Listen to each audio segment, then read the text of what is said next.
everyone. Thank you for joining me. My name is Helen Argeru, clinical psychologist and peak performance strategist.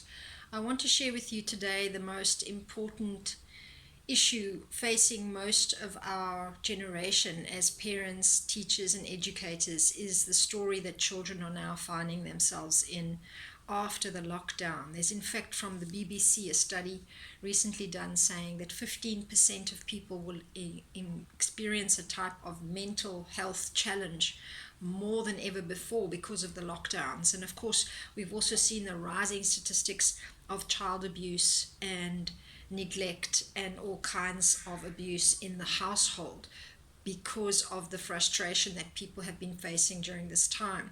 Now, as we come out of COVID lockdowns and we move into the future, there are three really important things I want to suggest you can do for your children and or your family. This is part of something I call the HEARTCHILD movement. It is a campaign that I'm really passionate about to help parents learn about the most important thing that they need to know about child development, and that is the mind state that you have to be encouraging as a parent, which is the alpha brainwave state. Now, whenever someone is in a crisis, a trauma, a difficulty, and especially children now facing the kind of ambivalence and ambiguity, uncertainty of the future, there's enormous stress put on the system. You felt it, I'm sure, as a parent or as an educator, teacher, or an elder, and everybody that is in the world has felt it as well, especially the children. They are now looking at a future of such uncertainty with ambivalence and ambiguity. Uncertainty is something they have to get used to. So one very important tip I'm going to talk about is really the power of nature. The second one I'm going to share with you is the real importance of being able to suggest and create play. And I'll explain why and what kind of play I mean. And then the third tip we're going to talk about today is actually emotional integrity. What you as a parent need to be doing to make sure that you are nice and solid. In that way, you can really support your children much more. So let's go into it. The very important thing that's happening with technology nowadays, all the virtual work, remote working, the online education is extremely helpful to us in a time like this, but also has a certain effect on the body-mind consciousness that a child has, and certainly this in their time of development can be very compromising. And I want to bring you the serious need, therefore, for children to be exposed to increased amounts of natural alpha brainwave, because when they're in front of devices or in front of technology, as are you will be getting a certain amount of slowing down of brainwaves because of the device. When you're watching a video, when you are playing a game, when you are stimulated somehow with online activity, you are going into a calmer state, but you also are increasing a certain chemical in your brain called dopamine. Kids are getting far too much of this because they've now been exposed to devices so early in life, and they're still developing as this is all going on. So one thing you need to do as a parent is get them in front of more natural, relaxing environments. This is nature. This is music. This is teaching them to be in a state of play, a state of activity where they are calming their body down. This is going to create a natural slowing down of brain waves, which we call alpha brainwave frequency. Very powerful in relaxing the body and getting the mind very well focused. The difference in creating it naturally is that you're no longer dependent on an external source for it. You're not actually being programmed also by the technology.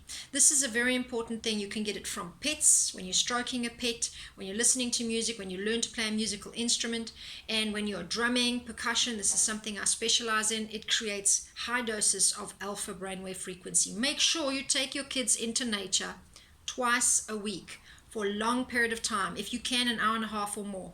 Second important tip is encourage your children to create and play into the place of chaos, and then to pack everything up, clean it up, and make it all return to as it was before they began. This is something you need to teach children, because they might be resistant, they might not want to clean it up, they may not want to even play. I'm really supporting you to make sure that you find activities, that you encourage them, get the right kids around them, get them in front of other children that are doing these kinds of activities, and make sure that you can manage your anxiety and frustration when things become a little messy, because this is very important for child development, to learn how to go from chaos back to order. This is going to help them manage a sense of uncertainty with becoming more able to control an environment, a situation, in this case play, that is going to make them feel uncomfortable or messy or kind of unleashed. But they need this because this is where they experience a sense of freedom that they simply are not getting enough of.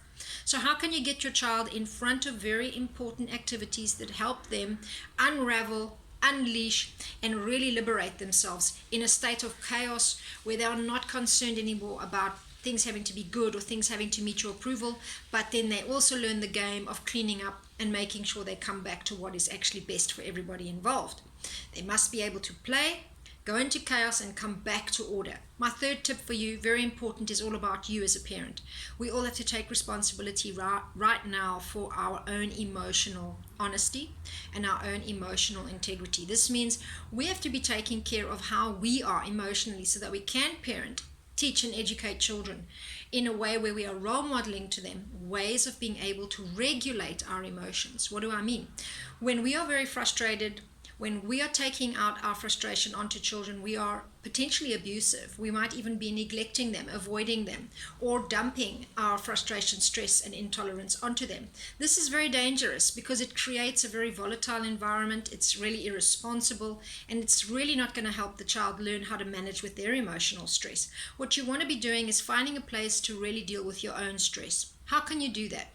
Talk to your friends, start to pray, be in alpha states yourself as well. Listen to very meaningful music to you. Try and find a friend that you can speak to that's on your level.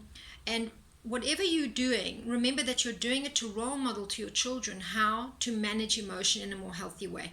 The last thing we need is more abusive, dividing, disharmonious families in the world. We already have 51% of children abused or neglected in the world as a statistic. We really have to do better than this. So all of us as parents and teachers now, when it really matters, let's see if we can bring this new information to our children.